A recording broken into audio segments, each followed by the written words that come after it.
School के जिस चरण पे हैं उस चरण में हम ये जानने की कोशिश करते हैं कि पूरी पृथ्वी में वर्षा कैसे। जब हम वर्षा को पढ़ते हैं तो वर्षा का अर्थ ये नहीं होता है कि जल से बूंदे गिरती। तो जब जल से बूंदे गिरती उन्हें वर्षा बोलते हैं, और जब किसी भी रूप में, बर्फ के रूप में, ओला के रूप में, ओस के रूप में, तुषार के रूप में, जब इस सब के रूप में जब वर्षा हो वो कहलाती है प्रेसिपिटेशन वर्षा।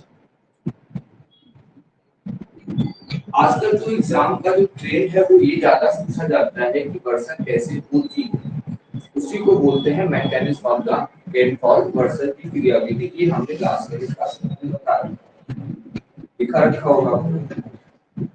आज हमें बताना है वर्षा के प्रकार। जब वर्षा के प्रकार हम बताएंगे तो वहीं हम आपको थोड़ी सी झलक दे देंगे कि वर्षा कैसे होती है, तो आपको थोड़ा सा समझना आसान होगा। ठीक है, और फिर इसके बाद हम अपना बताएंगे कि पूरे विश्व, पूरे पृथ्वी में कहाँ वर्षा ज्यादा होती है, कहाँ कम होती है। ये भी आप इसी में ये सीखोगे, ये भी आपको आना चाहिए। क्लियर है ना? हम स्टार्ट करें अपनी क्लास को। ठीक है, तो चलते हैं वर्षा के प्रकार के बारे में। अच्छा, हमने यहाँ पर प्रेसिपिटेशन नहीं लिखा है, यहाँ पर वर्षा लिखा है। यहाँ पे हमने वर्षा लिखा है कि वर्षा के प्रकार। अब वर्षा के प्रकार का अर्थ ये है कि ये देखा जाए कि पूरे पृथ्वी में वर्षा कितने रूप में हो सकती है ना, तो उसको आधार में देखा जाए तो इस पूरे वर्ल्ड में, पूरे पृथ्वी का अगर हम मैप देखें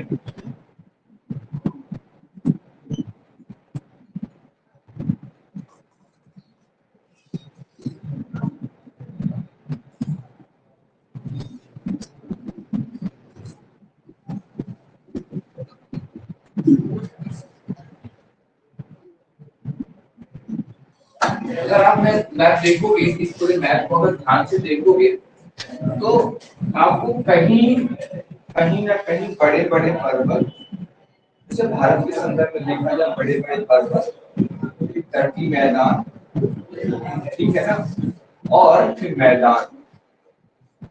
तो पूरे पृथ्वी को तीन भागों में बांटा जाता है, या तो वो तट होते हैं, समुद्री किनारे होते हैं, और या तो फिर वो पर्वत होंगे, या तो फिर मैदान।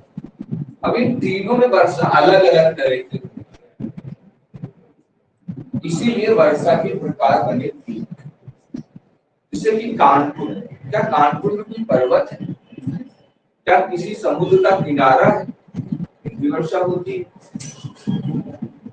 ठीक नहीं होती। तो यहाँ कैसे वर्षा हो जाती है?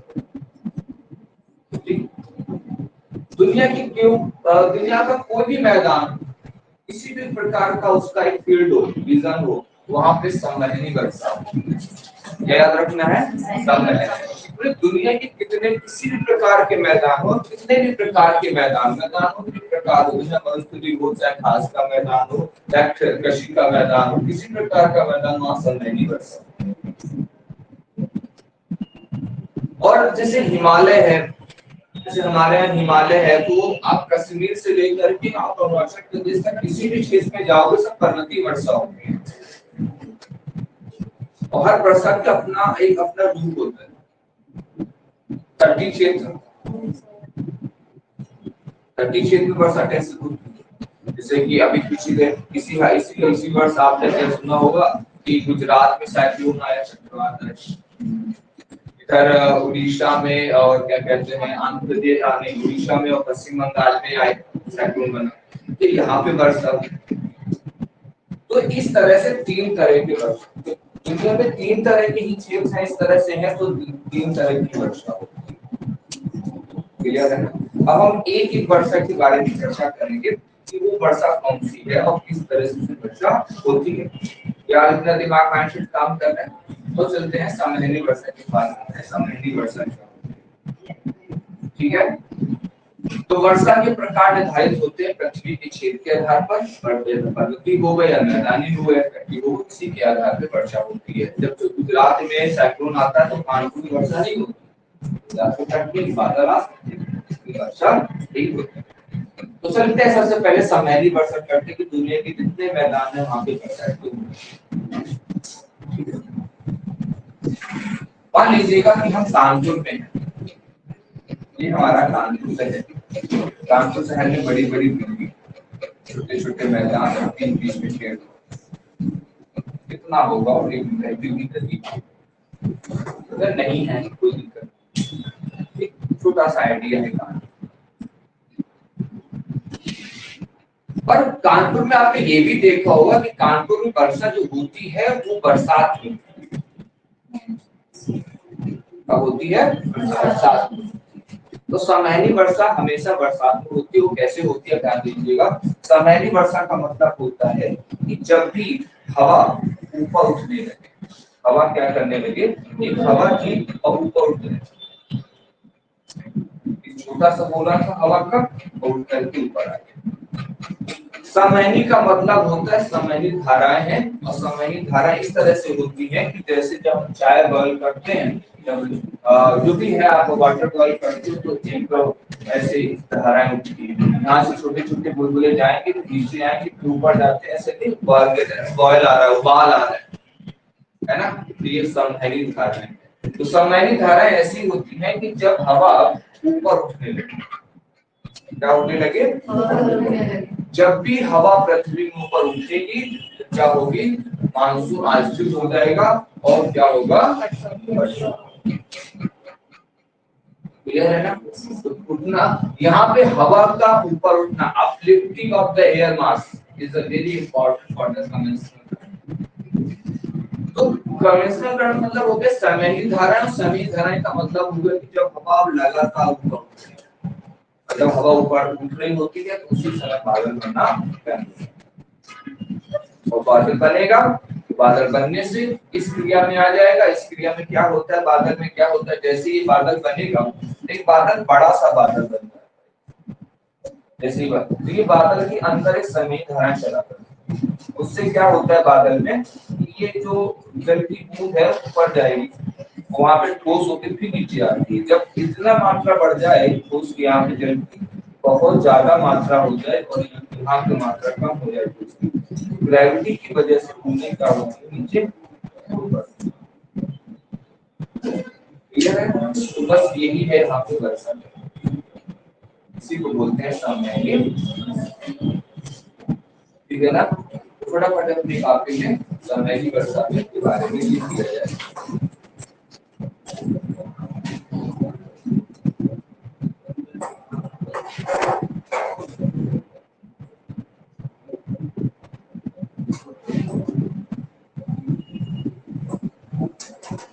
चलेगा, पहले इंग्लिश वाले लिखिए फिर उसके बाद हिंदी वाले लिखिए, अपनी अपनी लैंग्वेज में लिखिएगा। Across the world, across the world, we observe rainfall in a different type, in a different manner, in a different manner. Each field, the plain,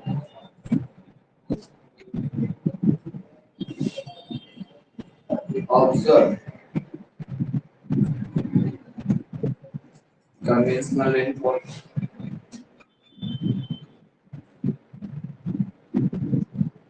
Under this mechanism, under this mechanism,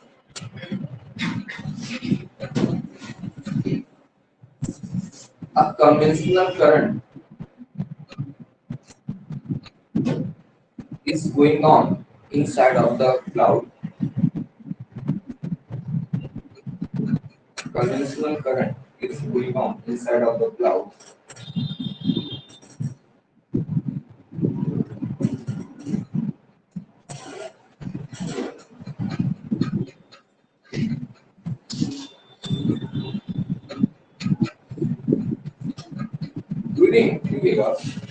During day,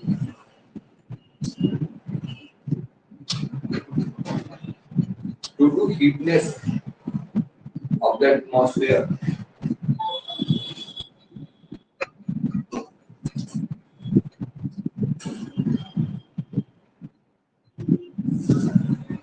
air uplifts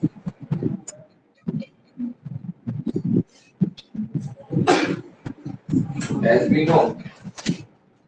we know uplifting air reduce temperature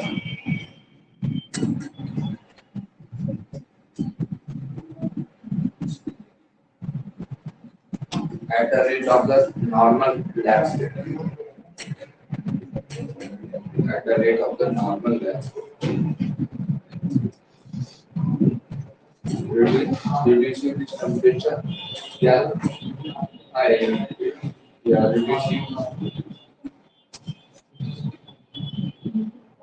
temperature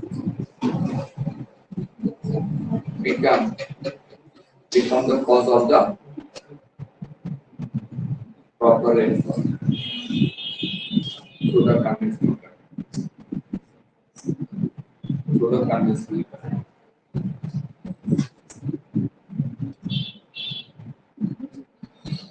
क्या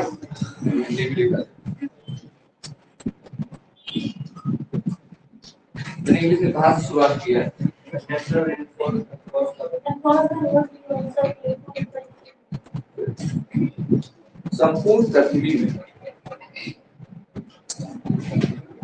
संपूर्ण पृथ्वी में हम वर्षा विभिन्न प्रकार की महसूस करते हैं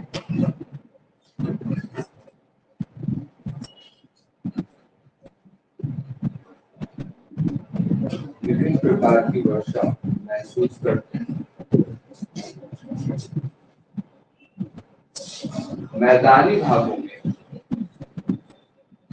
मैदानी भागों में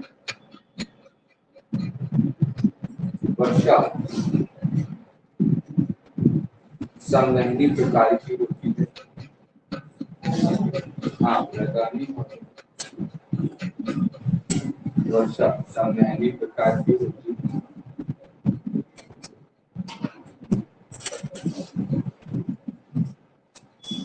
यहाँ पर जो मैदानों की बात करते हैं यहाँ पर हवा का ऊपर उठना आवश्यक होता है हवा का ऊपर उठना आवश्यक होता है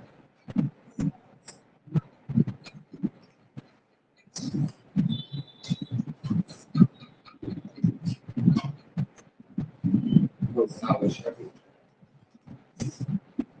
दिन के समय दिन के दौरान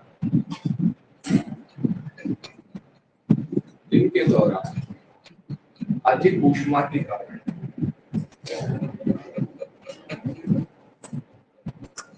वायु ऊपर उठती है दिन के दौरान अधिक ऊष्मा के कारण वायु ऊपर उठती है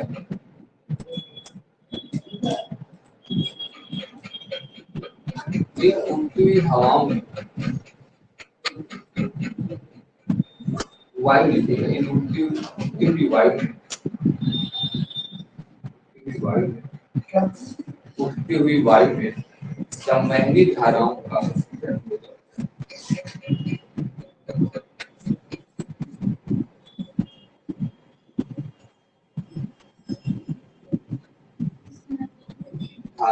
जन्म हो जाता है अब जिसने पहली बार सुना उस समय नहीं जानता हो तो अपनी ब्रैकेट में लिख लिए जैसे कि चाय का बॉयल होना मतलब चाय का उबलना ब्रैकेट में तो याद बना रहेगा कि हाँ ये इस तरह का क्योंकि समय का नाम बता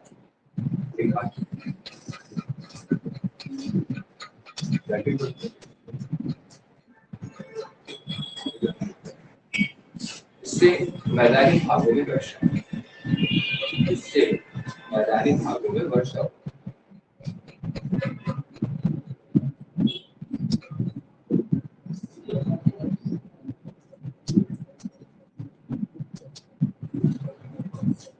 यह प्रश्न के लिए बहुत महत्वपूर्ण अब ये मिलेगा it is important for the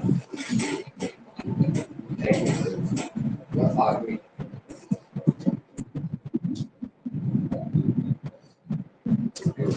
ज्यादा उसमें से ही बारिश हो रही है इस हिसाब से तो फिर जहाँ रेगिस्तान डेजर्ट है वहाँ पे ज्यादा उसमें होती है ज्यादा यही वहाँ हवा नीचे आती है तभी हाँ हम लॉजिक ये लगाते कि क्या कानपुर को दिल्ली का यही तो होती ये लॉजिक अगर लगाते तो बात होती। तो ये प्रश्न ज्यादा अच्छा होता है। डेजर्ट में और मैदानी में, डेजर्ट में मरुस्थलीय क्षेत्र में हवा नीचे बैठती है। अपलिफ्टिंग ऑफ द एयर बहुत इंपॉर्टेंट होता है, हवा को उतना आवश्यक है। अब अगर ये प्रश्न मेरे सामने आता है कि वर्षा दिन में तो होती नहीं है, रात में भी होती है, तो क्या उष्मा नहीं होती? अब देखिएगा, अब इसका आंसर दीजिएगा। आज ही बता दो, पहले आप बताओ क्या हो गया, नहीं बात करनी क्या? ये वो बात है, सबको अपने बेटे के हमने बोला ही ना बच्चे नहीं वो आपस में बात कर, ठीक है ना? आप लोग चलिए, हमने प्रश्न तो पूछा और आपका आंसर है। मैंने पूछा, मैंने लिखा है कि दिन के दौरान, है ना? अगर मैं ये पूछ देता कि रात में क्या वर्षा नहीं होती का, तो फिर उसका रीजन क्या है ना? ये प्रश्न है। अब रात में क्या होता है, जब दिन में बहुत ज्यादा गर्मी होती रहती है, तो एक समय के बाद दिन की गर्मी कंटेन हो जाती है, मतलब एटमॉस्फेयर में धरित हो जाती है, रुक सी जाती है, ठीक है ना? और उसी समय तेज हवा आ जाए, हवा को लेकर के इसमें आर्द्रता हो तो वो भी ऊपर उठ जाएगी, तो समय रात की जैसे अभी 10 से 15 दिन पहले बारिश हुई, शाम को रात को भी खूब हवा चल रही है, अगर आपको याद, इसका मतलब उसमें दिन की जो ऊष्मा थी वो बादल में थी, एटमॉस्फेयर में थी हमारे ऊपर, और जब हवा चली और हवा के संपर्क में ही हवा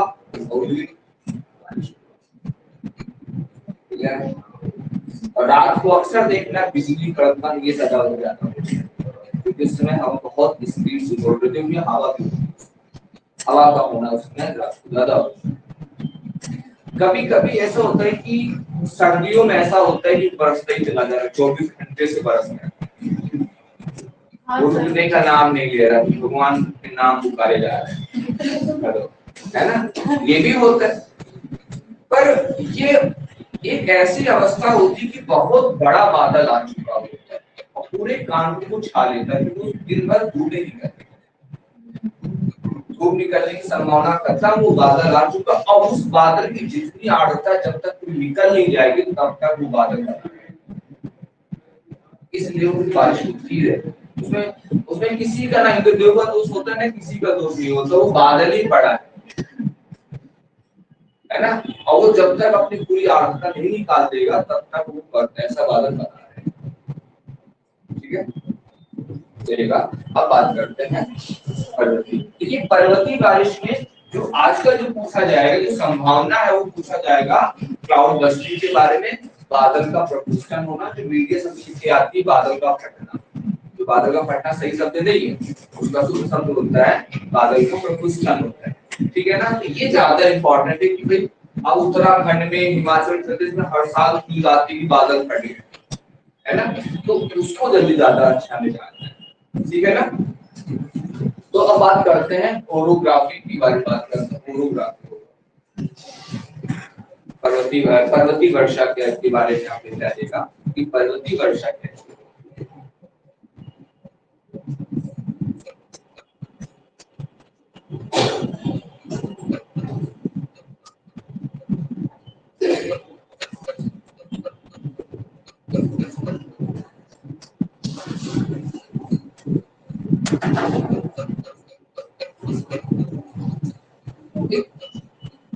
एक उदाहरण के रूप में ले लेते हैं ये पर्वत,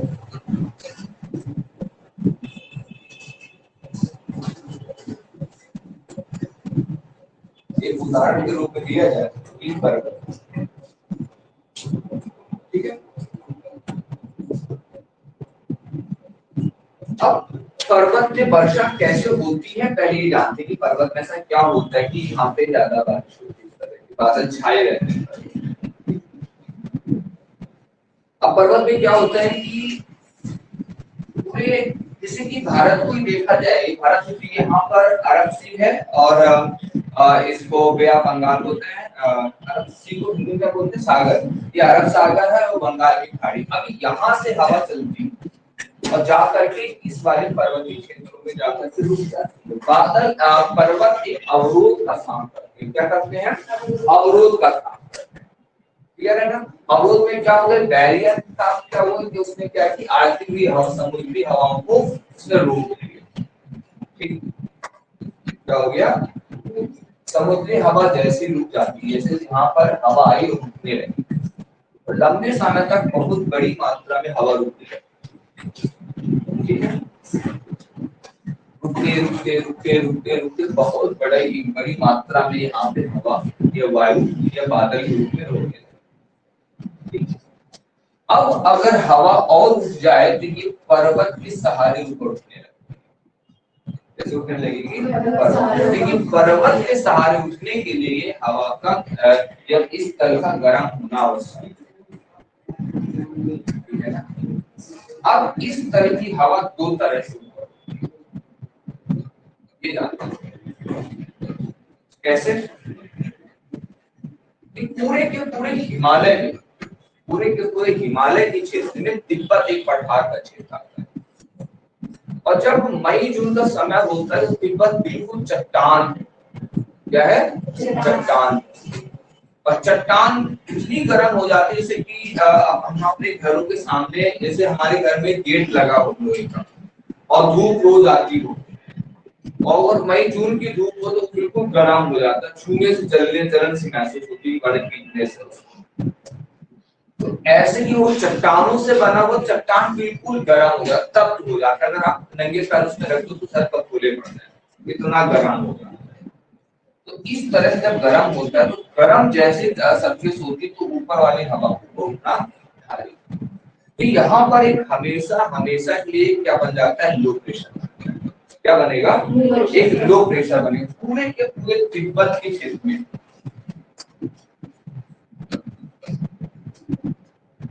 तिब्बतन क्षेत्र है, इस पूरे के पूरे तिब्बतन क्षेत्र में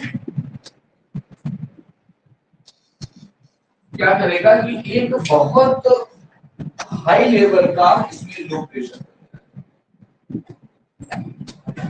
और लो प्रेशर जैसे ही बनेगा यहाँ पे हवा उठना तय होगा। अब क्या होगा कि जब भी समुद्र की हवा यहाँ पे आएगी लो प्रेशर के संपर्क में आएंगे, उठना तय होगा। एक तो ये गर्मियों के समय में होता है, जब मई जून अगस्त सितंबर की मानसून वाली जो वर्षा होती है उसमें ऐसा होता है। ठीक है ना, एक वजह ये होती है। दूसरा, जब सर्दियों के समय आता है, अभी सर्दियों में दिसंबर से बारिश स्टार्ट हो जाएगी, इससे मैंने डेट फिक्स कर रखा है, इस बार 29 दिसंबर डेट फिक्स है। इस दिन से ठंड बढ़ जाएगी, 29 दिसंबर को ठंड बढ़ेगी। तो अभी जैसे चल रहा है ना, थोड़ा सा भी बढ़ जाएगा, लेकिन 29 दिसंबर को कोहरा वाला आता है, वो 29 दिसंबर से स्टार्ट है। और अभी आज 8-10 दिन बाद आप देखोगे कि बादल आने थोड़े थोड़े से हाइट वाले बादल। तो जैसे ही दिसंबर का समय आता है, फिर दिसंबर में फिर 15, 16, 17 और एक्सपेक्टेड डेट जो है इस बार जो है लगभग जो है पूरे 18, 19, 20, 18 से लेकर 25 तक के बीच बारिश होगी। इस बार जो सर्दियों में बारिश होती है ना हमारे, तो वो होगी, वो जनवरी में होगी, तो वो होगी 18 से 25 के बीच में, अच्छी खासी बादल वाली जो बादल आते हैं। तो जब यहाँ पे बारिश हो रही थी उस समय हिमालय क्षेत्र में क्या होता है, बर्फ के रूप में वर्षा होती है। पर वहां तो अब तो ठंड है और अब तो लो प्रेशर भी नहीं है, तो लो प्रेशर भी नहीं है। तो अब इस क्षेत्र में क्या होता है, इस वाले क्षेत्र में क्या होता है, सर्दी में क्या होता है, या पर्वतीय क्षेत्र में सर्दियों का मौसम होता है तब क्या होता है कि एक बहुत बड़ी हवा चला, एक चक्रवाती हवा चलती है, चक्रवाती हवा आ करके पर्वतों से टकराती है, और टकराने के बाद वो पर्वतों के स्लोप के आधार पर उठना तय हो जाता है। पर्वतों में एक खासियत और होती है कि जब भी धूप निकलेगा तो चोटी पहले गर्म, और इसको फील्ड बोलते हैं, वैसे पर्वतीय पार बोलते हैं हिंदी में। तो ये नहीं गर्म होता क्योंकि यहाँ पे सूर्य पहुंची नहीं, सूर्य जो पहुंचता है पीक जल्दी गर्म होता है यहाँ से। तो जैसे पीक गर्म होता है यहाँ की हवा लो प्रेशर बनता है, और यहाँ पे अभी ठंडा है, भारी है, इस वजह से क्या होता है कि पर्वत से ऊपर की ओर हवाएं चलना स्टार्ट होती ये हमेशा ऊर्जा से इम्प्योर रहती है, यहाँ पे लो है, यहाँ पर हाई है, इस वजह से। दूसरा इसका रीजन होता है सर्दियों में होता है, वो ये होता है कि बर्फ की चोटी जो होती है या पर्वत की चोटी होती है हमेशा हमेशा बर्फ से ढकी रहती है, क्या रहती है, ढकी रहती है, और इस संपर्क में जो भी हवा आएगी वो भी ठंडी हो जाएगी, अर्थ है, और ठंड है, और जैसी हवा आएगी तो यहाँ पे अब क्या होगा, इस वाले रीजन में जैसे पर्वतीय वाली जैसे इस तरह की हवाएं पहुंचेगी वो ठंडी हो जाएंगी, जैसी ठंडी होंगी, ठंडी होने का मतलब है जैसे ही भाप जल में बदलेगा बारिश में, क्योंकि इतना ज्यादा तापमान होता है, वो माइनस ऑलरेडी टेम्परेचर कम है तो वो बर्फ के रूप में गिरेगा। इन दो वजहों से पर्वत में वर्षा होती है, एक तो गर्मियों में होता है जो तिब्बत में लो प्रेशर बनता है, इससे हवाएं आती रहती है, ठीक है ना। दूसरा सर्दियों में चक्रवाती वर्षा की वजह से होता है, चक्रवात आके टकराते हैं। कोई भी बात को लेके एक चीज कॉमन हुई दोनों टॉपिक में, वो ये टॉपिक हुई कि हवा का उठना इम्पोर्टेंट है, हवा का उठना इम्पोर्टेंट है। जब हवा अचानक ऊपर उठ जाए पूरा का पूरा बादल तुरंत गर्म हो जाएगा और वही बादल का प्रदूषण क्या होगा, प्रदूषण होगा। और हमने ये बताया था कि जो आपको बादल दिखाई देता है वो एक्चुअली में वो बादल नहीं होता है, बादल के अंदर का बादल जो होता है बड़े बड़े बबल्स होते हैं, ये हमने बताया। बादल का अंदर का जो हिस्सा होता है बड़े बड़े बबल्स होते हैं। आज इसे कुछ समय के लिए ले लिया जाए, ये एक बादल है और इस बादल में छोटे छोटे ऐसे बबल्स होते हैं, बड़े छोटे, और ये बबल्स ही ऊपर जाया करते नीचे आया, और ये बबल्स जब मिल करके बड़ा बबल बन जाता है, भाई जल की बूंद से जुड़ती है ना, तो कहते हैं जल एक ऐसा पदार्थ है दुनिया का जिसमें डिसॉल्वेशन बहुत हाई है, मतलब घुलनशीलता अगर किसी में अगर है तो इसमें है जल, और जल में हर चीज मिल जाती है, इसी वजह से जल की बूंद एक दूसरे जल की बूंद से मिलती तो बड़ी बूंद बन जाती है, ठीक है ना। इसी तरह से सारे के सारे बबल्स बनते रहते हैं, बबल्स जब सारे बबल्स एक साथ जुड़ जाते हैं, एक बड़ा सा बैलून, हम क्या करते हैं सर्फ लगा के बैलून चलाते हैं, बड़ा सा बैलून बनता है। अब एक बड़ा सा ऐसा ही बैलून बनता है और उसी के अंदर जल भरा रहता है। अब वो अगर बैलून जरा सा ऊपर उठ जाएगा तो बैलून फटेगा, बारिश हो जाएगी, और अगर बैलून अचानक ऊपर उठ जाए तुरंत फटेगा और तुरंत पूरा का पूरा पानी, क्लियर है ना। इसमें होता है sudden uprising of the air, अचानक हवा का ऊपर उठना। अब अचानक हवा क्यों उठ जाती है, क्या वजह है कि अचानक हवा उठ जाती है, इस विषय में चर्चा की है, ठीक है ना। अचानक हवा, आपने सुना होगा कि जो बादल का प्रभुत्व है, जो क्लाउड बस्टिंग है, वो बरसात के मौसम में होती, सर्दियों में नहीं होती। कब होती है, बरसात के मौसम में होती, सर्दियों में। अब जैसे ही दिन के समय में तिब्बत के क्षेत्र में धूप बड़ी, उष्मा बढ़ गई और उसी समय बादल आ जाए तो अचानक उठ जाए। तो ये डिपेंड करता है कि उस दिन का या उस आसपास का जो दिन है, अगर जैसे कि सोमवार को बारिश बादल फटती है तो सोमवार का जो रविवार आ रहा है या शनिवार आ रहा है, इन दो दिनों में कितनी उष्मा रही उसको देख लिया, और ये उष्मा अगर अच्छी खासी हो जाए तो उसी दिन क्या होगा कि बादल उठना चालू हो जाए। डिपेंड करता है कि उस समय धूप की तेजी, तिब्बत क्षेत्र कितना ज्यादा धूप था या कितनी उस एरिया में उष्मा का कंटेंट हुआ या उष्मा रूप की एरिया, अगर उष्मा ज्यादा रूप से जा रही है तो बारिश हो जाएगी, क्या होगी, बारिश। और आपने ये भी महसूस किया होगा, हो सकता है कि कानपुर जैसा क्षेत्र में धूप निकली हो और सुबह पेपर पढ़ने में आ रहा है कि उत्तराखंड में बादल फटेंगे, हिमाचल प्रदेश में बादल, इसका मतलब क्या है कि सारा का सारा बादल वहीं से हो चुका है, मैदानी क्षेत्र में बादल नहीं आया, क्लियर है ना। हवा का ऊपर उठना, अचानक हवा का ऊपर उठने का मतलब होता है कि तापमान में बहुत ज्यादा गिरावट, ठीक है ना। इसका मतलब होगा तिब्बत क्षेत्र में बहुत ज्यादा तापमान हो गया है तो इसलिए ऊपर का तापमान बहुत ज्यादा, इसी वजह से ऊपर उठ जाएगी। क्लियर है ना? तो इस तरह से पर्वतीय वर्षा। तो समाप्त करते हैं क्या कि दिमाग सेंट्रलाइज्ड है। समाप्त करने का मतलब है कि जो पर्वतीय वर्षा है वो दो तरह से महसूस की जाती है। ग्रीष्म ऋतु में अलग होती है, वर्षा में अलग होती है और शीत ऋतु में अलग होती है। पर इन दोनों में खासियत क्या है कि हवा का ऊपर उठना तय होता है। सर्दियों में ऑलरेडी तापमान बहुत कम रहता है, बर्फ का माहौल है, तो ऐसे में मानसूनी हवाएं चाहती हैं कि आर्द्रता जो है वो भी ठंडी होकर के वर्षा गिरने लगती है। और पर्वतीय क्षेत्र में जब ग्रीष्म ऋतु आता है तो क्या होता है कि तिब्बत जैसे क्षेत्र बहुत ज्यादा गर्म हो जाती है, निम्न वायु आपका बनता है और जैसे जिसके संपर्क में कोई हवा आती है तो बहुत और निम्न दाब जितना स्ट्रॉन्ग बनेगा उतनी तेज होगा, उतना ही हवा का तेज वायु का तापमान नीचे गिरेगा। क्लियर है? आगे लिखने को उसके लिए पर्वतीय वर्षा फॉलो करना।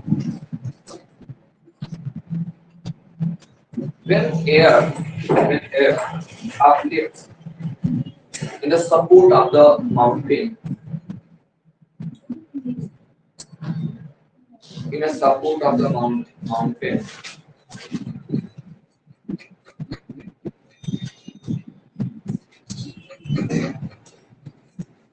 rainfall occurs. Rainfall occurs.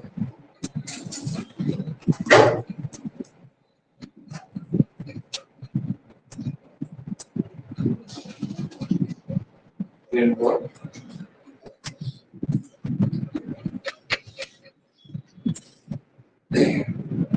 In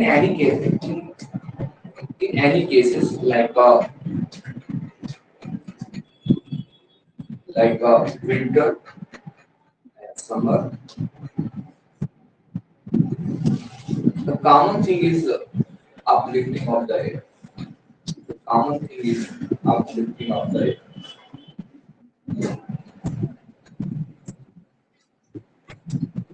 Uplifting of the air. In summer, mountains region creates low pressure, and whenever monsoon winds reaches over there,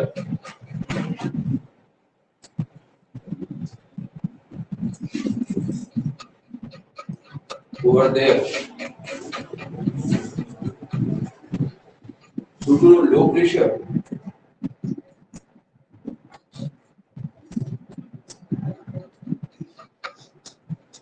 air uplift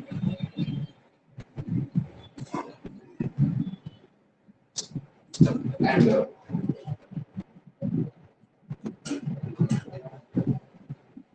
rainfall occurs.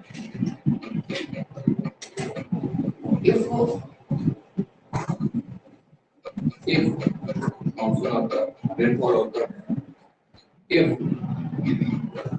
low pressure is so strong and diabetic का मतलब होता है संपर्क की हवा, ये सब इस्तेमाल होता है एडहेयर जुड़ी हुई है, इसमें diabetic air uprise suddenly due to low pressure,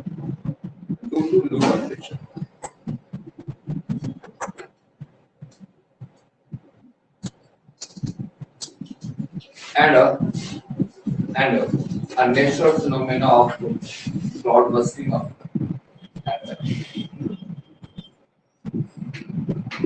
happens with natural phenomena cloud busting. But it is a natural phenomena और अब यहाँ पे एक जो एथिक्स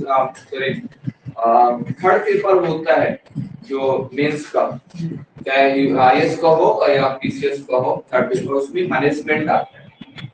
आज क्योंकि मैंने लिखा है कि नेचुरल फेनोमेना प्राकृतिक घटना है, ये फिर रिकॉर्ड तो है नहीं। पर्वतों में पर्वतों में पर्वतीय जो बादल का फटना या प्रभूषण वाली घटना इसलिए आवश्यक होती है कि पर्वत में जब भी बारिश इस तरह से होती है तो पर्वत साफ हो जाते हैं।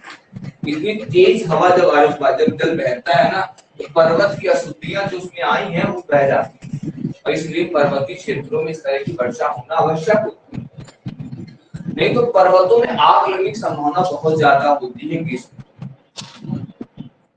इसीलिए पर्वतों में जब बारिश इस तरह से बादल फटते हैं और बादल फटने से जब जल बहे तो सारा पूरा की पत्तियां सब बहा के उसको क्या कर देता है, खराब करने देता है। इससे पर्वत साफ हो जाता है। और जब बादल में प्रभूषण क्रिया नहीं होती है तो उस साल उत्तराखंड और हिमाचल प्रदेश में क्या होती है, दहन की प्रक्रिया।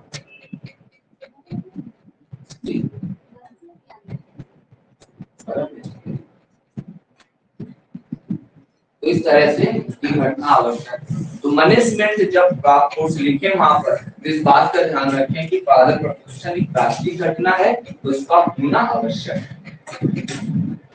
ठीक है, अभी अभी याद रखिएगा अपना कि जब हम फोर्थ पेपर थर्ड पेपर में आएंगे तो हम बताएंगे इसका, बस अभी याद रखिएगा। एक लाइन और लिखिएगा, in a winter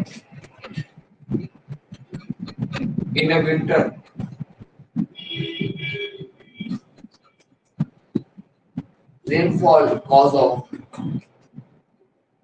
in winter rainfall cause of it is a low temperature of the atmosphere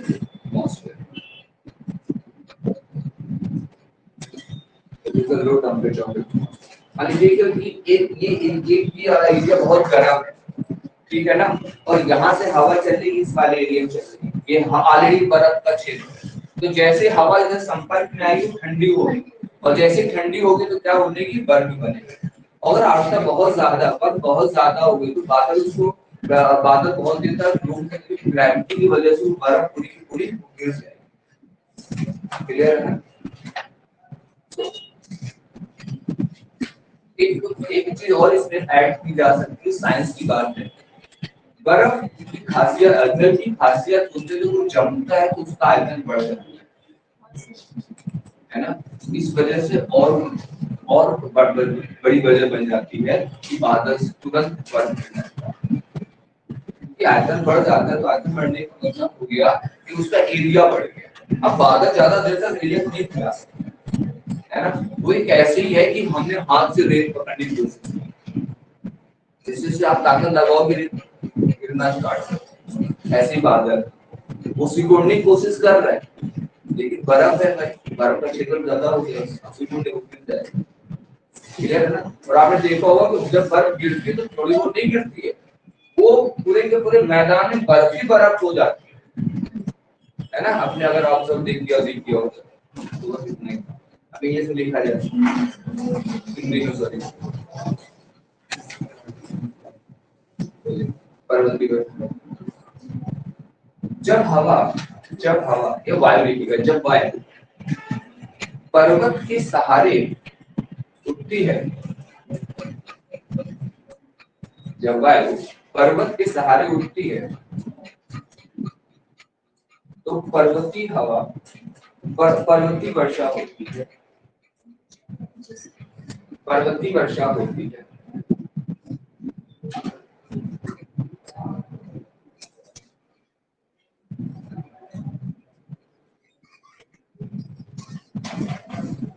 तब पर्वतीय वर्षा होती है।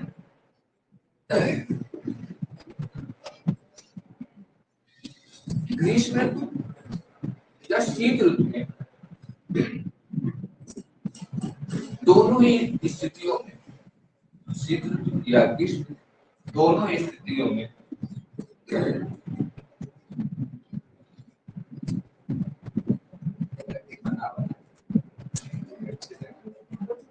दोनों ही ऋतु में हवा का ऊपर उठना आवश्यक है।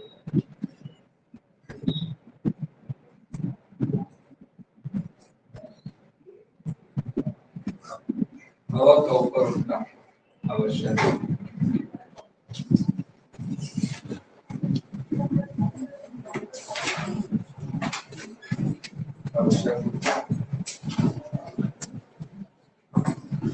जब भी हवा पर्वतों के सहारे ऊपर उठती है, तापमान कम होने के कारण,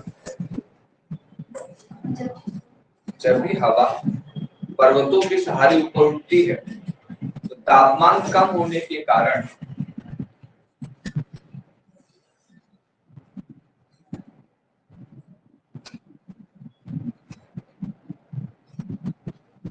वर्षा होता है।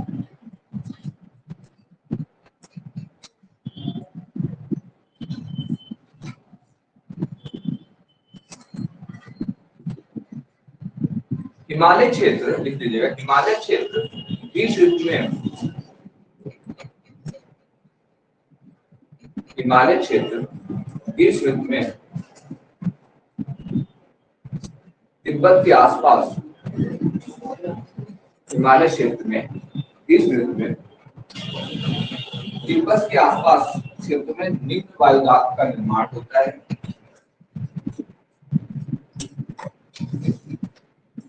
निम्न वायुदाब का निर्माण होता है। निम्न वायुदाब का निर्माण होता है।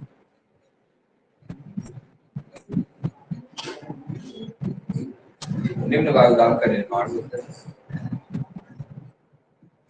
जिसके कारण हवाएं इसको खींचती हैं और ऊपर उठने लगती हैं।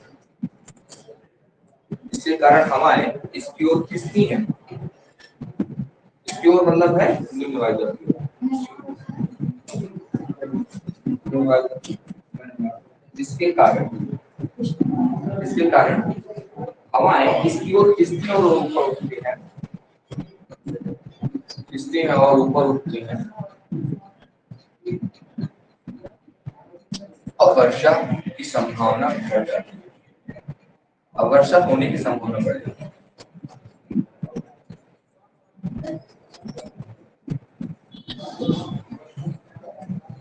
बढ़ जाती है।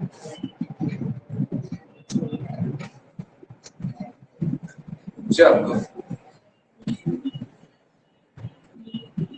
अत्यधिक निम्न दाब के कारण, अत्यधिक निम्न दाब के कारण, निम्न दाब के कारण हवा ऊपर अचानक उठ जाती है। वायु, सॉरी, जब अत्यधिक निम्न दाब के कारण जब वायु अचानक ऊपर उठती है तब बादल का प्रदूषण होता है। निम्न दाब के कारण, निम्न दाब के कारण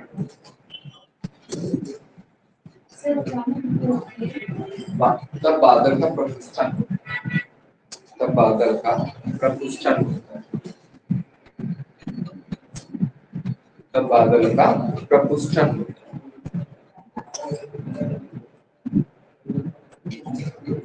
यह एक प्राकृतिक घटना है। यह एक प्राकृतिक घटना है, नेचुरल फिनोमेना है, बाकी चीजें उसमें। यह एक प्राकृतिक घटना है, ठीक है। शीत ऋतु में, शीत ऋतु में पर्वतीय वर्षा का कारण भी अत्यधिक निम्न दाब, अत्यधिक निम्न तापमान होता है।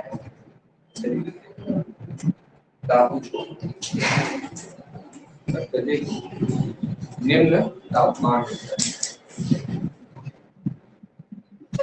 उसके संपर्क में आने वाली, संपर्क में आने वाली वायु, उसके संपर्क में आने वाली वायु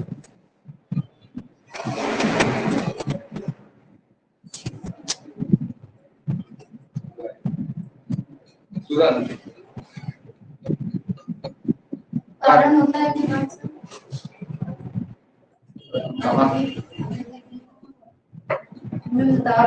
होता है इसके संपर्क में आने वाली वायु, हाँ, इसके संपर्क में आने वाली वायु तुरंत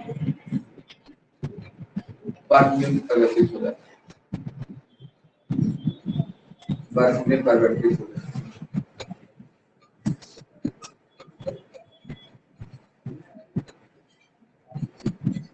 और हिमालय क्षेत्र में बर्फी वर्षा,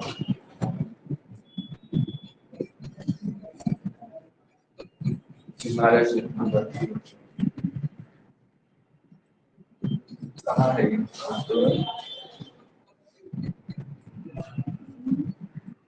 तो दो बार लिखो संपर्क में आने वाली वायु वायु बाद में तुरंत और बर्फ की वर्षा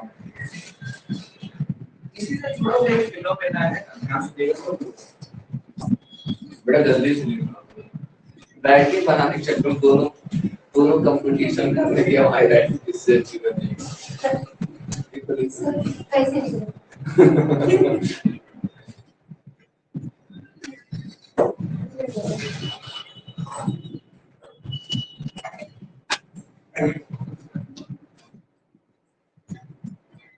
एक शब्द इस्तेमाल होता है भूगोल में लीवर्ड रीजन पृष्ठ छाया प्रदेश भूगोल में एक शब्द होता है पृष्ठ छाया पर्वतों के पश्चिम में जैसे कि ये नॉर्थ दिशा ये साउथ हो गया ये नॉर्थ एंड साउथ है तो नॉर्थ में अगर वर्षा हो रही है तो साउथ में वर्षा नहीं वहां पे हमेशा डेजर्ट तो पर्वत के जिस स्लोप में हवा ऊपर उठती है वहां तो वर्षा होगी और जब हवा क्रॉस करके पर्वत के दूसरे दिशा में चली जाती है दूसरे पीछे चली जाती है तो वहां वर्षा हवा नीचे उतरने लगती है और जिसकी वजह से वहां वर्षा कभी नहीं होगी मैंने बताया था कि जहां हवा नीचे बैठती है तो क्या बनता है डेजर्ट ऐसे क्षेत्रों को क्या बोला जाता है लीवर्ड इंग्लिश बोलते हैं हिंदी बोलते हैं पृष्ठ छाया क्या बोलेंगे हम लोग पृष्ठ छाया इसी से जुड़ा होता है वो इसी से जुड़ा हुआ कॉन्सेप्ट होता है पृष्ठ छाया और या लीवर्ड लीवर्डिज्म या पृष्ठ छाया ऐसा है कि पर्वत के पीछे वाले हिस्सा में पाए जाते हैं जहाँ पे वर्षा नहीं पहुंच पाती है वहां पे हमेशा सूखा रहेगा डेजर्ट जैसे लद्दाख एक डेजर्ट वहां वर्षा हिमालय को क्रॉस करके जैसे ही ये हिमालय और हिमालय के यहाँ पर लद्दाख है और यहाँ जैसे यहाँ वर्षा होती है उत्तराखंड के हिमाचल प्रदेश में यहाँ नहीं होती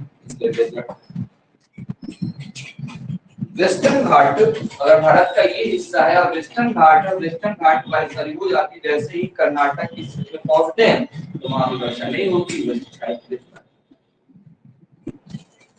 तो पर्वतीय वर्षा से ही जुड़ा संबंध होता है किसका पृष्ठ छाया प्रदेश का होता है पृष्ठ छाया प्रदेश वो होते हैं जहाँ पे वर्षा नहीं हो पाती कारण क्या उसका कारण इसका ये है कि यहाँ तो हवा ऊपर चढ़ रही होती जैसे ऊपर पहुंचती तो हवा नीचे क्या होगी हवा नीचे बैठने क्लियर है पसंद नहीं और नीचे से उतरती हुई हवा कभी भी वर्षा नहीं क्यों नहीं कर सकते आंसर को दे सकते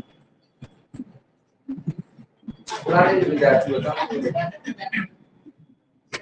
आर्द्रता इसलिए भी कम हो जाती है क्योंकि जो आर्द्रता थी वहां बारिश नहीं पहुंची आर्द्रता वाले भी कम हो गई क्योंकि यहाँ पे हवा ऑलरेडी क्या हुई आर्द्रता जो थी यहाँ वर्षा करा अब बिना आर्द्रता वाली हवा पहुंची इसका असर लिखा चुका हूं इसलिए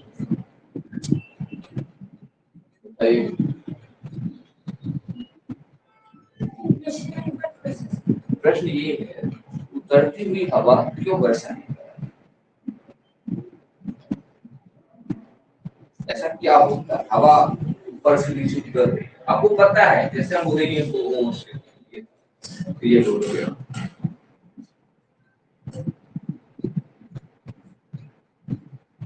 टेम्परेचर लैप्स क्योंकि ऊपर से नीचे उतरने वाली हवा जो होती है हर 1 किलोमीटर में 6.5 डिग्री तापमान को कम हाँ सर जैसे ये हवा इसलिए भी ठंडी हो जाती है इसलिए कि हवा का तापमान कम होता है क्योंकि हर 1 किलोमीटर में 6.5 डिग्री सेल्सियस टेम्परेचर जो होता है हर 1 किलोमीटर में कम जैसे जैसे ऊपर जाते रहते पर्वत, हमारा हमारा हिमालय का औसत ऊंचाई जो है 6 किलोमीटर। आगे का जितना ऊपर जाएगा तो कम हो ही जाएगा। अब उसी को क्रॉस करके नीचे उतरे, अब जैसे जैसे ऊपर से नीचे आए तो तापमान बढ़ेगा, जब तापमान बढ़ता है तो आटा अपने आप खत्म हो जाता है, सूखा हो जाता है। ठीक है, चलेगा। अब आप समझिएगा ठीक है। अगर हम ये कहें कि तापमान कम हो रहा है और ये कहें कि तापमान बढ़ रहा है तो क्या होता है? जब तापमान बढ़ता है तो वर्षा क्यों नहीं होती? अभी कितना बताया आपने कि तापमान बढ़ रहा है तो वर्षा नहीं होती। अब तापमान में वास्तव में बढ़ रहा है तो वर्षा क्यों नहीं होती? तो जानने की कोशिश करते हैं। ठीक है, सवाल उनको पता होगा और खुद को होना भी पता होगा। ठीक है, जब तापमान बढ़ता है तो वायु फैलती है। क्या होती है? वायु फैलती है। फैलने वाली वायु क्या होती है? क्या होता है? फैल जाती है। और जब तापमान कम होता है तो क्या होता है?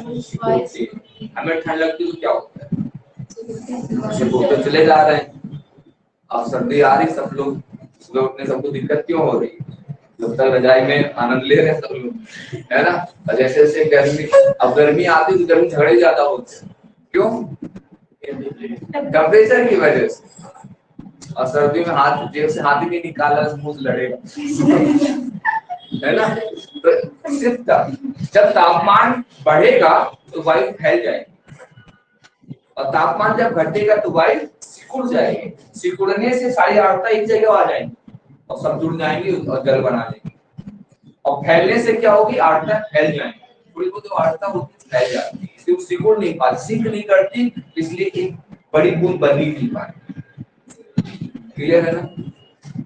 समझ में? उसी में हम दो चीजें दिखाएंगे प्रशिक्षण में। पहले से बताइए कि तापमान घट बढ़ जाता है और तापमान बढ़ जाने की वजह से उसके आयतन में वृद्धि हो जाती है। वायु के आयतन में वृद्धि भूगोल की भाषा बता रहे हैं। अब उसमें लिखाएंगे हाउ फैल जाती हो जाती है, उसके वायु का आयतन बढ़ जाता है। इस वजह से इन दोनों वजहों से क्या होता है? वृष्टि छाया प्रदेश। क्लियर है? और ये कोई भी एग्जाम उससे पूछा जाएगा, ऐसा नहीं है कि आप सोचो किसी भी यूपीएससी में पूछा जाता है, किसी भी एग्जाम से पूछा जाता है। ठीक है ना? तो इसी में हेडिंग, सब हेडिंग बना लो। लीव वर्ड वीजा लिख दीजिए इंग्लिश वाले और हिंदी वाले प्रश्न ये इसी से जुड़ा हुआ। मैं एक स्टेटमेंट बना दूंगा से इससे संपर्क पता चल जाएगा कि इसी से जुड़ा। देखिएगा, leeward concept also related to the mountain. Leeward concept is also related to is also related to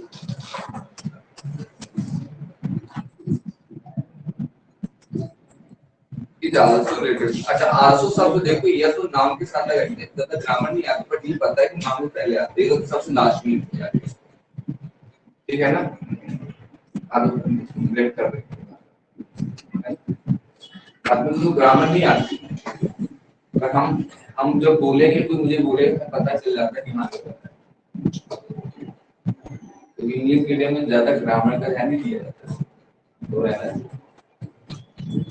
हमें ज्यादा वो नहीं होता, हमें ये नहीं पता होता है कि उस सब्जेक्ट के बाद नाउन आता है, ये आता है, ये नहीं होता, हमें सेंटेंस पता होता है कि ये सही है, कितना होता है। ठीक, so it's related to the concept of the mountain. Whenever a cloud crosses the mountain to opposite direction, whenever a cloud crosses the mountain in opposite direction, it always fall down. It always fall down.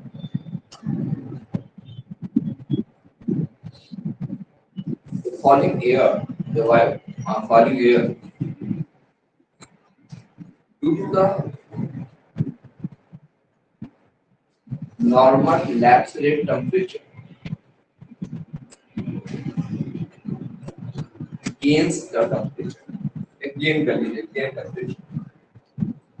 वायु है gain temperature.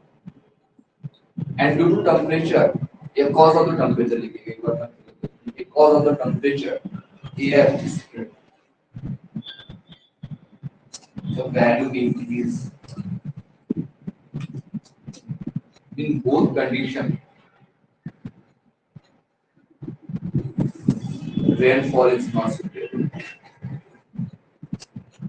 Rainfall is Not suitable condition,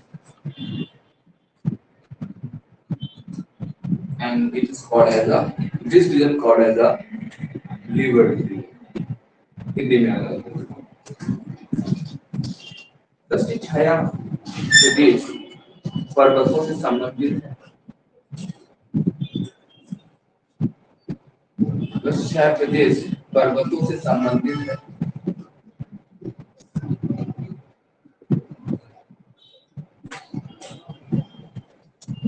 पर्वतों से संबंधित जब वायु एक दिशा से चलकर अपनी विपरीत दिशा के पर्वत में उतरती है दिशा में चलकर अपनी विपरीत दिशा के पर्वत से उतरती है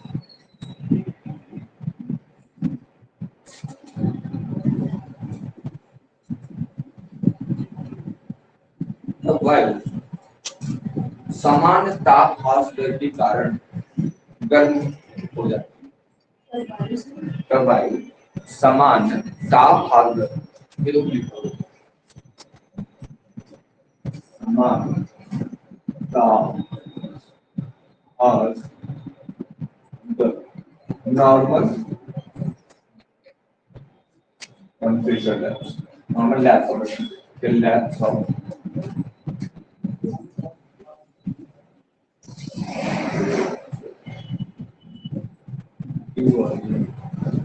समान तापमात्रा के कारण हवा वायु गर्म हो जाती है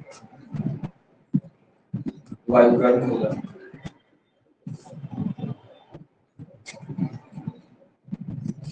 वायु गर्म हो जाती है वायु के गर्म होने के कारण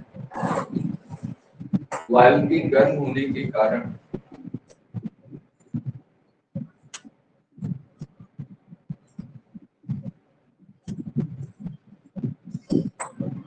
वायु के गर्म होने के कारण वायु की आयतन में वृद्धि हो जाती है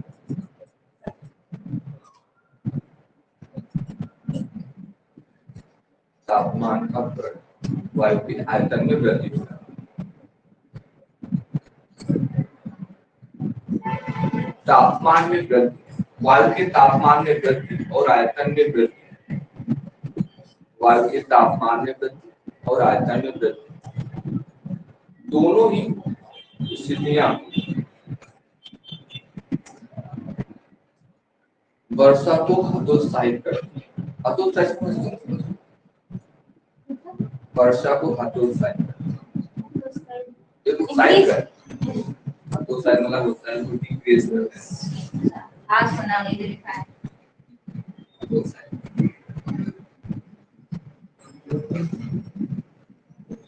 एक होता है प्रोवोक होता है ना कि मतलब उसको इंकरेज किया जा रहा है उसके एक हो रहा है कि प्रोवोक नहीं किया जा रहा हतोत्साहित डिवैल्यूएट कर डिमोटिवेट भी कर पर ये डिमोटिवेट अलग होता है ये डिमोटिवेट हां ये नहीं मुझे ध्यान तो गया साइलेंस हो गया तो प्रतिसाद शब्द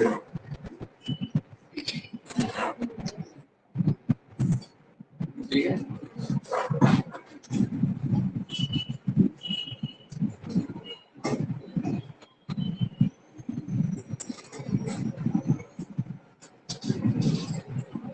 तो यही कारण है इन क्षेत्रों में वर्षा नहीं और मरुस्थल होने की संभावना है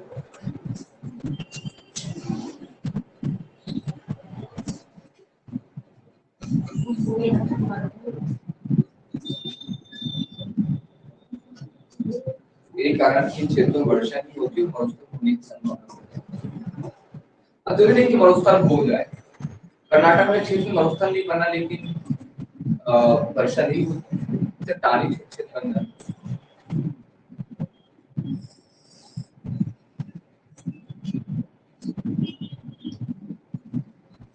तो आगे बढ़ते हैं चक्रवात पे। देखिए चक्रवात की जो कहानी है बड़ी एक विडम्बनापूर्ण वाली कहानी है इसमें।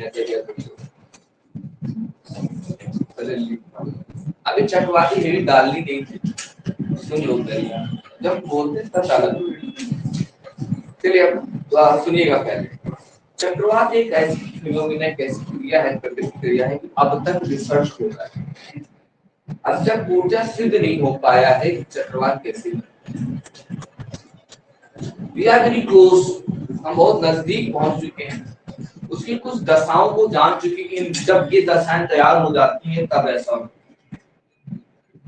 है ना। जैसे कि कोई कहे कि चाय बनाने के लिए क्या होना आवश्यक है,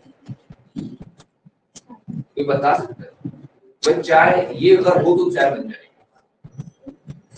बताओ। तापमान सबसे ज्यादा क्यों?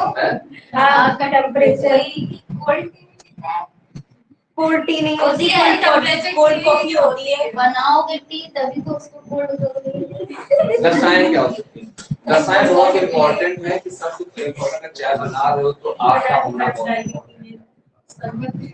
आग का होना, फायर का होना बहुत आवश्यक है। आग का चाय नहीं बना सकते। दूसरा एक कंडीशन है कि आपके पास एक अच्छा पात्र होना चाहिए जिससे आप चाय बनाओ। बाकी तो आप नहीं है मिल्क तो आप टी से वो क्या लेमन से बना सकते हो। आजकल बहुत सारे सब्स्टिट्यूट आ रहे हैं। चाय पत्ती नहीं है तो आप तुलसी की पत्ती डाल के बना सकते हो, चाय बन जाएगी। बट दो चीजें बहुत मेंटेन है, तीन चीजें बहुत मेंटेन होनी चाहिए। एक तो आपका फायर होना चाहिए, दूसरा कंटेनर होना जिसमें आप बनाते हो, तीसरा आपका पानी होना चाहिए। ये दशाएं ऐसे ही सीजन है। पर ये दशाओं को जानने के लिए हमें थोड़ी बहुत और खनिज कहानी की जानना है।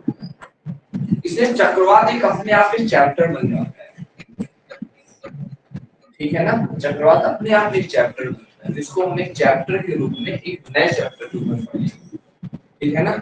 इसीलिए कहते हैं चक्रवात हेडिंग डालनी है। तो अब हम सीधा आते हैं चक्रवात। हम बताएंगे कहाँ कैसे होता है, जब इस चैप्टर को पढ़ेंगे तब बताएंगे। अब हम बात करते हैं कि संपूर्ण पृथ्वी में वर्षा का, ठीक है ना। बस अभी इतना समझ लो, जैसे हमने चक्रवात का बताया है तो इतना समझ लो चक्रवात का ये है कि तटों में वर्षा होनी हो, है ना, तब चक्रवात होगा। अच्छा, तटों में वर्षा क्यों होनी चाहिए? क्यों ऐसे समुद्रों में या बड़ी बड़ी लहरें बननी चाहिए समुद्रों में, इस तरह की वर्षा क्यों होनी चाहिए? ये बहुत जरूरी है। बहुत से ऐसे समुद्री जीव ऐसे होते हैं वो अपने बच्चे जो है समुद्र के तटों में देते हैं,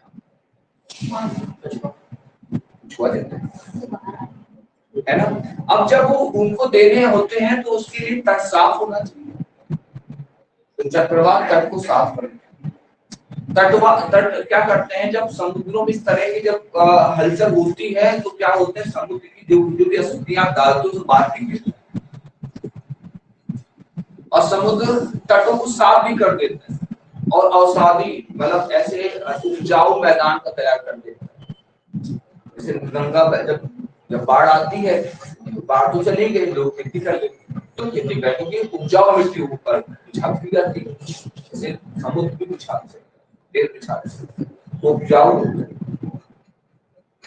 क्लियर? तो इसी तरह चक्रवात बहुत इंपॉर्टेंट।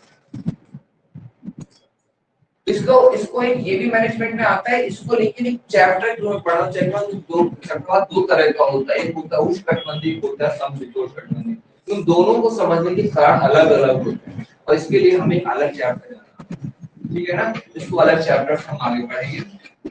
अब देखते हैं विश्व में कालीचरण, ठीक है ना। इसके लिए हम एक फिर मैप बनाएंगे, तो देखने की कोशिश करिएगा। जो नए हैं उनको ज्यादा समझने की कोशिश करनी पड़ेगी, पुरानों को थोड़ा बहुत पता हो। नाम क्या है, पूरा तो नहीं पता होगा लेकिन थोड़ा बहुत ये वर्किंग मैप रहेगा।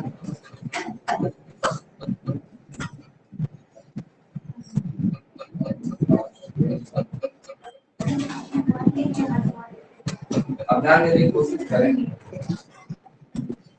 मान लीजिएगा हम कुछ समय के लिए पृथ्वी को ऐसे बना, ठीक है ना। जब पृथ्वी को ऐसे बनाते हैं तो पृथ्वी पे कुछ वायुदार चींटियां पाई जाती हैं, तीसरे पैर ऐसे ये यहाँ पे हवा उठती है ऐसी, ये हवा ऐसे जाएगी, यहाँ हवा उठती है और यहाँ पे यहाँ पर ऐसे उठती है, यहाँ पर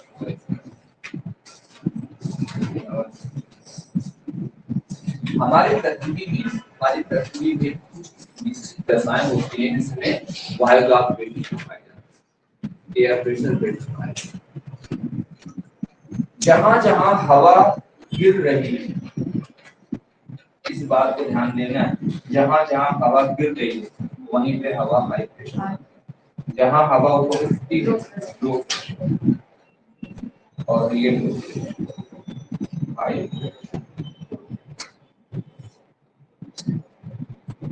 अभी इतनी बात समझ आती समझा, इस पृथ्वी में जहां जहां हवा ऊपर उठती है वो लो प्रेशर है और जहां जहां हवा बैठती है वो क्या है, हाई प्रेशर है।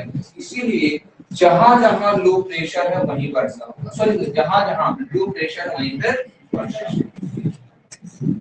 क्लियर, पृथ्वी में जहां जहां लो प्रेशर वहीं वर्षा।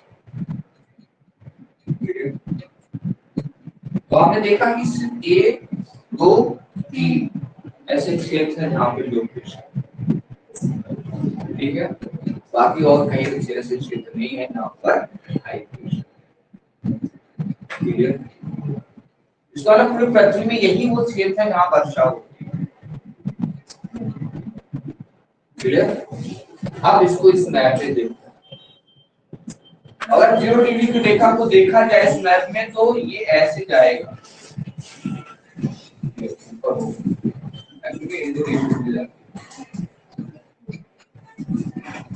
ठीक है। दुनिया में 0 डिग्री रेखा पे से सबसे ज्यादा बारिश होती है क्योंकि यहाँ पे लो प्रेशर होती है, यहाँ पे हवा उठ रही है। तो सबसे ज्यादा वर्षा कहाँ पे होती है, विषुवतीय रेखाओं में होती है, इक्वेटर लाइन में सबसे ज्यादा दुनिया बारिश होती है। क्यों होती है,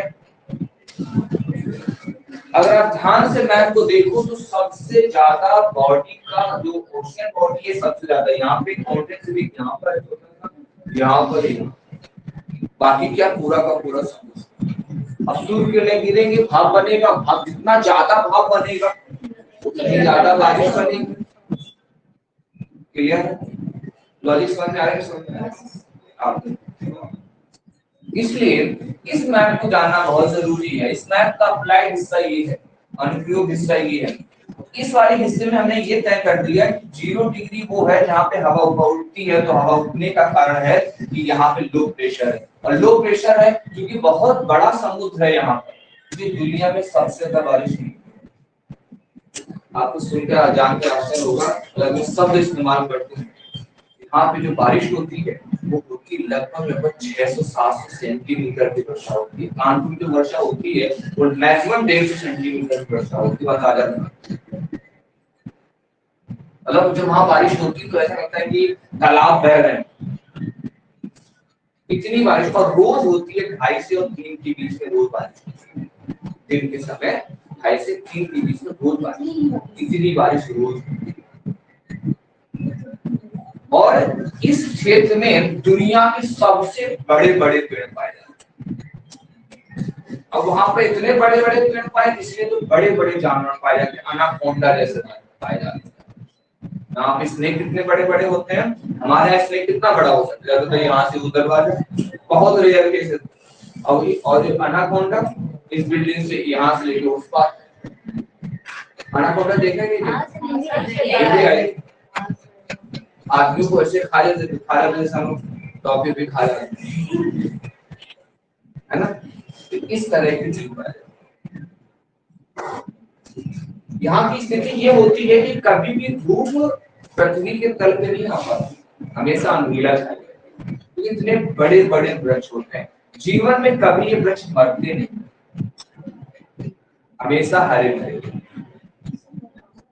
सदाबहार वृक्ष, एवरग्रीन। याद रहेगा सबसे हाई फ्रीक्वेंसी के वृक्ष, अब मैं थोड़ा सा इसको विस्तार करता हूँ।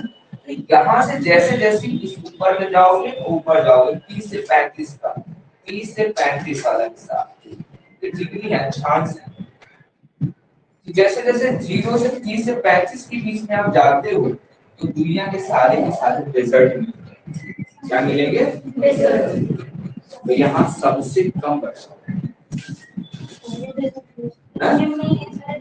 सारे, ठीक है।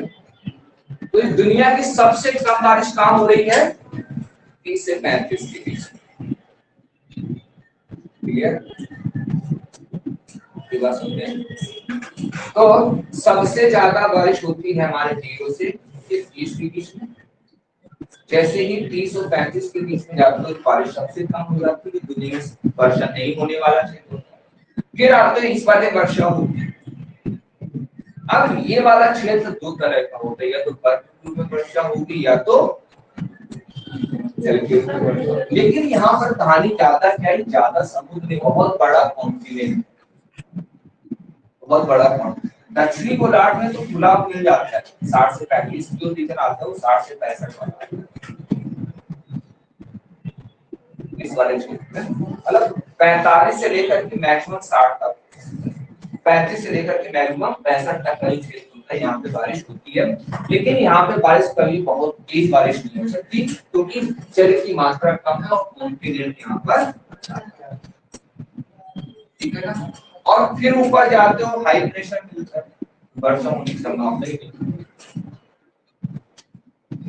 तो दुनिया में सबसे ज्यादा बारिश जहाँ होती है वो 0 से जैसे जैसे आप 30 के पास जाते हो कम होती जाती है, फिर खत्म हो जाती है संभावना, फिर वही 35 से 65 के बीच में बारिश।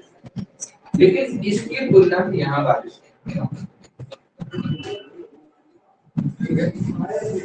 बस इतना ही याद रखो आप, तो लिख लो, हम बोल दे रहे हैं, इतना याद रखोगे तो आपको पता चल जाएगा। अब अगर प्रश्न पूछ लिया जाए, इस पर पूछ लिया जाए, अब ये पता होना चाहिए 0 डिग्री में कौन कौन से देश आते हैं। जैसे यहाँ पे कर्नाटक आता है, पता है कि देखा था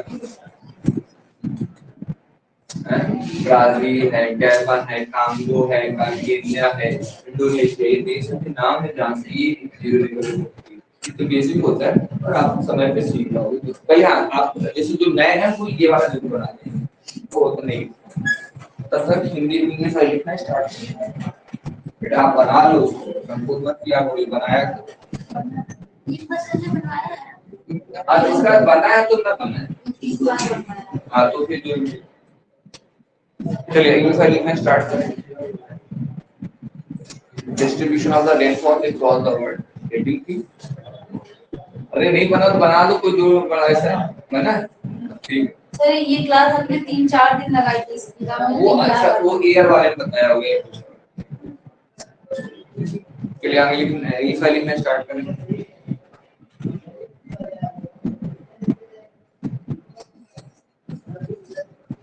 अब वो पूरी हेडिंग को लिख लेगा, अरे लाइन छोड़ देती हो, लिखना स्टार्ट कर दो। पूरी तो लिखना स्टार्ट कर देते, हम वेट कर रहे हैं कि भाई लिख लो। चलिए cross, as we know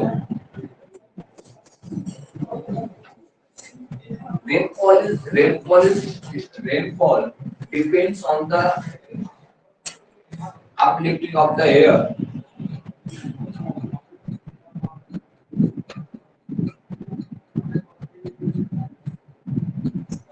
uplifting of the air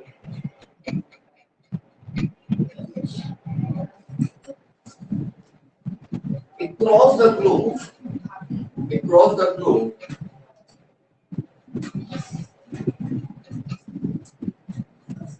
Air pressure grid, according to air pressure grid,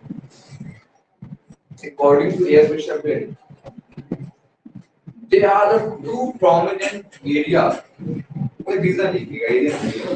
There are the two prominent regions where rainfall occurs.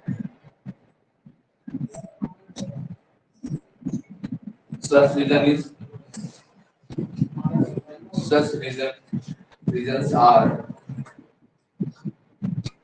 low pressure zone.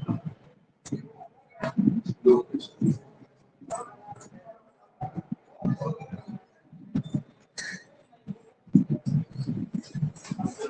Low pressure. As as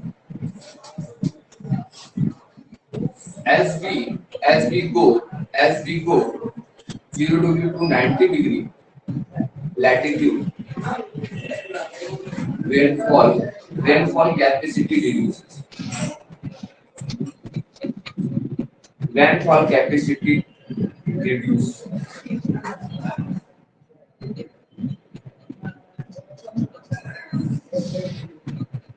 ठीक है? That's why the reason of that's why मतलब होता है यही कारण. That's why 0 degree is a maximum reason of maximum.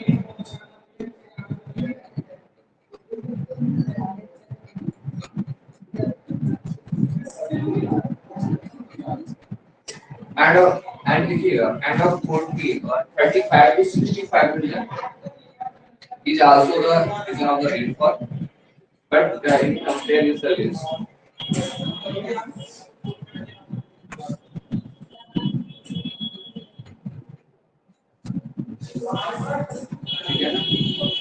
Rest part of the region of the globe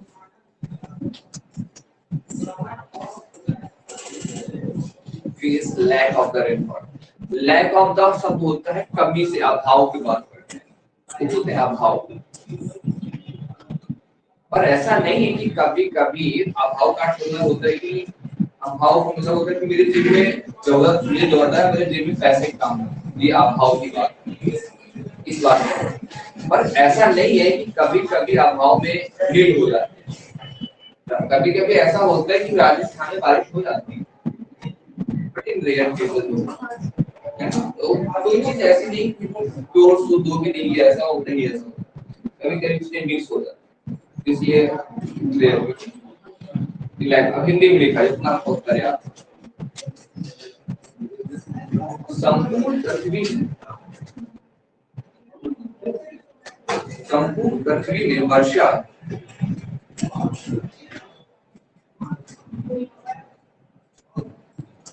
वायुदाब की स्थिति पर निर्भर करती है. वायुदाब की स्थिति पर निर्भर करती है. स्थिति कौन लोग क्षेत्र स्थिति पर निर्भर करती है.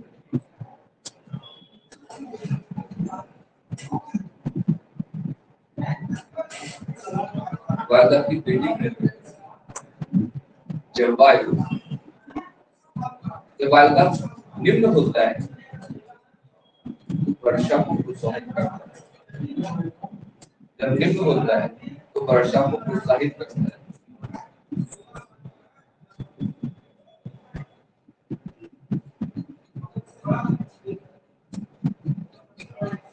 और जब वायुदाब उच्च होता है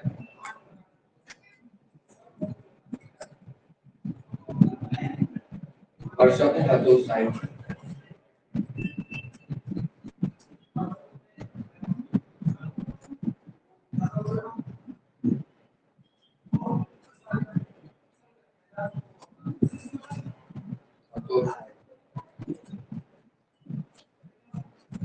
इस प्रकार से जीरो रेखा से 90 अक्षांश पर जाने पर जीरो रेखा से 90 अक्षांश रेखा पर जाने पर इस प्रकार से जीरो रेखा से 90 अक्षांश रेखा की ओर जाने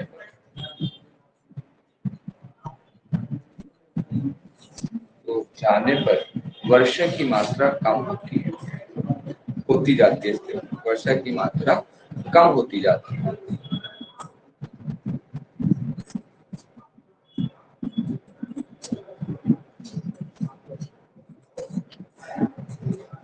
जीरो डिग्री से 30 डिग्री अक्षांश, 0 से 30 डिग्री अक्षांश तथा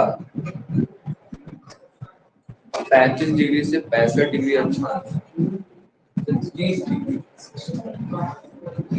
35 to 65 डिग्री लैटिट्यूड चांस वर्षा के क्षेत्रों में, वर्षा के क्षेत्र 30 हो गया, 35 होना चाहिए और यहाँ पे देखो 35 से 65, 35 से 65 अच्छा वर्षा वर्षा के क्षेत्र, लेकिन अन्य क्षेत्र अन्य अक्षांश वर्षा का अभाव महसूस, अन्य क्षेत्र वर्षा का अभाव महसूस,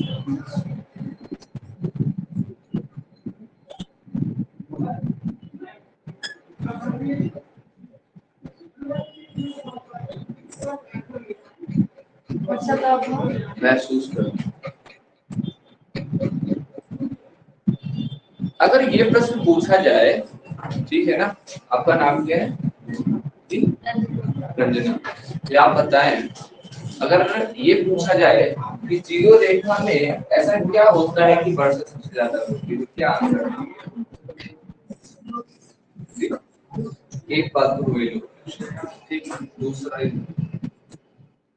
अब बताओ आप लोग, उन्होंने उतना बताया इतना नहीं बताया, तो आप लोग बताइए। लो प्रेशर तो हवा को उठेगी, हीट बात एक हीट ज्यादा होगी, हीट दूसरा आया हीट, क्यों हीट ज्यादा होती है? क्योंकि 0 डिग्री से होने से क्या होता है? 0 डिग्री इक्वेटर पे प्रेशर ज्यादा है, इस वजह से वेपोराइजेशन हो गया। अभी आप लिख सकते हैं कि यहाँ पे लैंड कम है और वाटर बॉडी ज्यादा है, ठीक है। समाप्त करते हैं। पहला दूसरा तापमान अधिक होता है, ठीक है। तीसरा लैंड भूमि कम है और जल का क्षेत्र मात्रा ज्यादा है। अब बात आती है कि तापमान यहाँ पे ज्यादा है,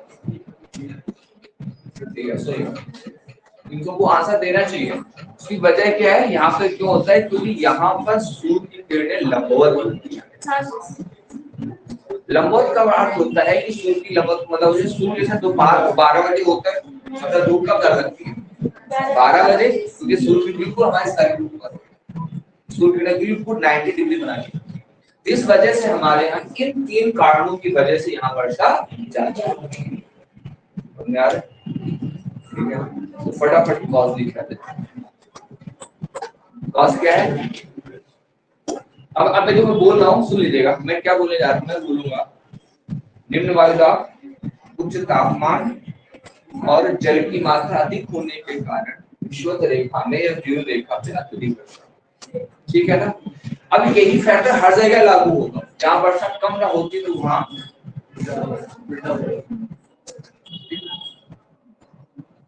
एक चीज दिक्कत करेगी, क्योंकि तापमान से हवा का उच्च दाब बनेगा, वहां पे जहां निम्न दाब है तो वहां पर क्या बनेगा? उच्च दाब। इतना याद रखिएगा, ठीक है।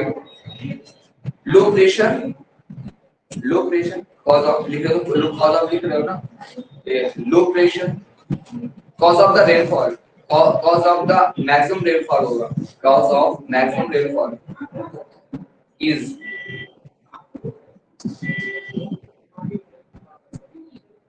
कॉजेस होना चाहिए, causes of the low rainfall are लगाइएगा, फिर उसमें लिखिएगा low pressure, high temperature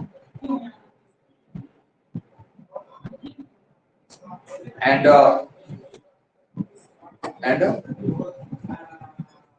land region is less in compare of the,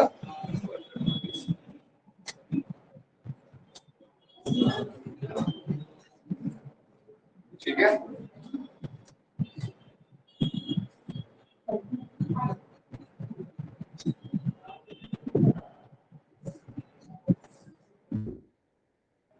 it is for 0 degree line, it is for 0 degree line, ताकि ये पता रहे कि किस लाइन की बात है, ठीक है। हिंदी में लिखा है 0 अक्षांश में वर्षा अत्यधिक होने का कारण है, 0 अक्षांश पर वर्षा अत्यधिक होने का कारण है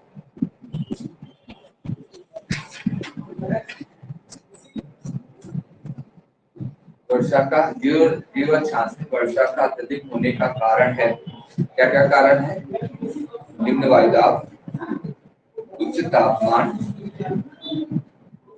उच्च तापमान जहाँ लिखिएगा तो रंजन जी आप वहां पे लिख लीजिएगा, क्या लिखेंगे वहां पे ब्रैकेट में? इस सूर्य की लंबवत किरणें आप लिख लीजिएगा। उच्च तापमान यहाँ लिखा है, ब्रैकेट में लिखिएगा सूर्य की लंबवत। जिनको जिनको लगे भूल जाऊंगा, ये लिख रखिए सूर्य की लंबवत। और लास्ट बचा जल की मात्रा स्थल की अपेक्षा अधिक। ठीक है ना? जल की मात्रा स्थल की अपेक्षा अधिक।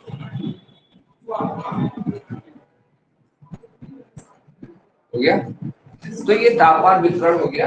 अब अपना तापमान वितरण को बस समझ लीजिएगा, ठीक है ना? तो आपका काम क्या हो गया? एटलीस्ट अपने घर पे जाओ, मैप देखो और देखो कि 0 डिग्री पे कौन, ठीक है?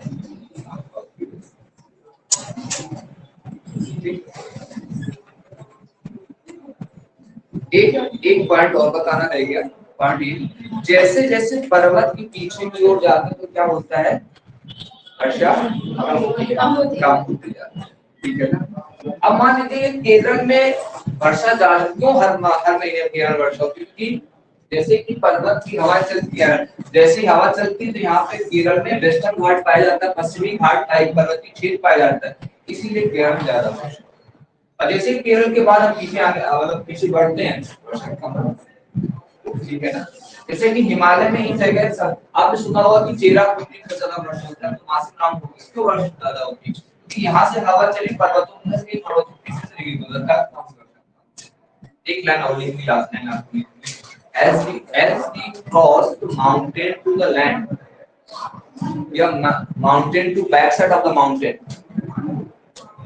as we cross mountain to backside of the mountain, from mountain to backside of the mountain, to mountain, rainfall reduces। हम पर्वतों से पर्वत के पश्चिम की ओर जैसे जाते हैं, पर्वतों के पीछे की ओर जैसे जाते हैं, पर्वत से पर्वत के पीछे की ओर जैसे जैसे जाते हैं, वर्षा कम होती जाती है।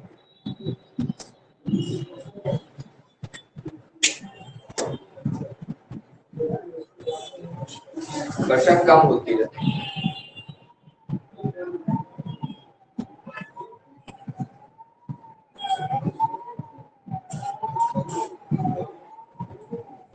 ठीक है, तो एक ही होता है। अच्छा आप बताओ, सबसे ज्यादा वर्षा पश्चिम बंगाल में होती है कि उत्तर प्रदेश में? अब ये बताओ, ईस्ट से वेस्ट की ओर अगर आए हम, पहले कौन मिलेगा? उत्तर प्रदेश मिलेगा। पश्चिम बंगाल तो है ना, फिर आजम हम ईस्ट से वेस्ट आ गए, पूर्व से पश्चिम की ओर आने पर सबसे पहले राज्य कौन से मिलेगा? ठीक है ना? तो ये देखो बंगाल, फिर बिहार, फिर उत्तर प्रदेश, और जैसे जैसे पश्चिम की ओर जाते हो फिर राजस्थान आता है, यहाँ वर्षा नहीं होती। तो तट से जैसे जैसे पर दूर जाते हो तो वर्षा की मात्रा कम होती है, ठीक है? ठीक है,